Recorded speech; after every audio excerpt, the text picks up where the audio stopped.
প্রাণবন্ত ছেলে রহিম। জন্ম থেকে সে গরুর দুধ খেয়ে বড় হয়েছে। একদিন এক ঝড়ের রাতে রহিমের জন্ম হয়। রহিমের মা রহিমকে জন্ম দিতে যেয়ে মারা যায়। আর ঠিক ওই দিন গোয়াল ঘরে জন্ম নেয় ফুটফুটে এক বাছুর। রহিম আর বাছুরটি জন্ম থেকে একসাথে গরুমার দুধ খেয়ে বড় হতে লাগে। তারা দুজনেই একে অপরের সাথে থাকতো। বাছুরটি রহিম শুয়ে থাকলে পাশে যেয়ে শুয়ে থাকতো। রহিম বাছুরটির নাম রেখেছিল লাল্লু। রহিম যতক্ষণ বিদ্যালয়ে পড়াশোনা করত, লাল্লু ততক্ষণ রুমের সামনে দাঁড়িয়ে থাকতো। লাল্লু, তুই কেন না খেয়ে দে রোজ এখানে দাঁড়িয়ে থাকিস ভাই? মাঠের ওই পাশে কি দারুণ ঘাস, চল ওখানে যাই। রহিম লাল্লুকে খাইয়ে গ্রামের পথ ধরে বাড়ি যেতে লাগলো। ঠিক কিছুক্ষণ পর প্রতিবেশী কাকার সাথে দেখা। বাহ রহিম, তোমার গরু তো বেশ স্বাস্থ্যবান হয়ে গেছে। তোমার বাবা ঠিকই বলেছে, এই গরুটি এখন কোরবানি দেওয়ার মতো হয়েছে। আমি থাকতে তোর কোনো ক্ষতি হবে না লাল্লু। তুই আমার শুধু বন্ধু না, ভাইও। আমরা একসাথে জন্মেছি, আবার এক মায়ের দুধ খেয়ে বড় হয়েছি। আমি এটা কিছুতেই হতে দেব না। বাড়িতে ঢুকতেই রহিম দেখতে পেল তার বাবা চেয়ারে বসে পাকা আম খাচ্ছে। তুমি কি লাল্লুকে কোরবানি করতে চাচ্ছ বাবা? এটা তুমি করতে পারো না। আমি লাল্লুকে ছাড়া এক সেকেন্ডও থাকতে পারবো না। তোমার এত কোরবানি দেওয়ার শখ, কিনে অন্য গরু কোরবানি দাও। আমি লাল্লুকে কোরবানি করতে দেব না, কখনো না। আরে আমটা খেয়ে যা রহিম।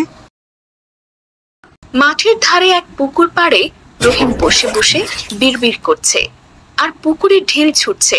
পাশে লাল্লু শুয়ে আছে। এমন সময় রহিমের বন্ধু রাশেদ আসলো। চল রহিম, আম পেড়ে খাই। তোর কি হলো হঠাৎ? তুই কাঁদছিস কেন? আমার ভালো লাগছে না, তুই একা যা। বাবা লাল্লুকে কোরবানি দিতে চেয়েছে।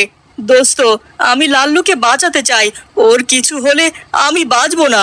বেশ কিছুদিন পরে গভীর রাতে রাশেদ এসে রহিমকে ঘুম থেকে ডেকে উঠালো। রহিম রাশেদ দুজনেই আস্তে আস্তে গোয়ালের দিকে গেল। লাল্লু পায়ের আওয়াজ পেয়ে নিঃশব্দে রহিমের কাছে এসে দাঁড়ালো।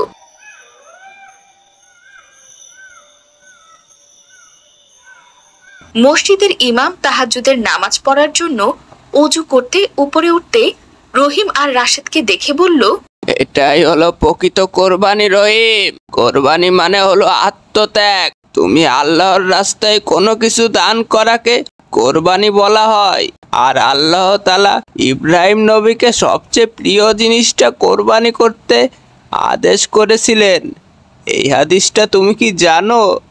আল্লাহর সৃষ্টি এই পশুকে লালন পালন করে যদি কোরবানি করতে পারো আল্লাহর নামে, তবে তুমিই হবে প্রকৃত কোরবানি দাতা।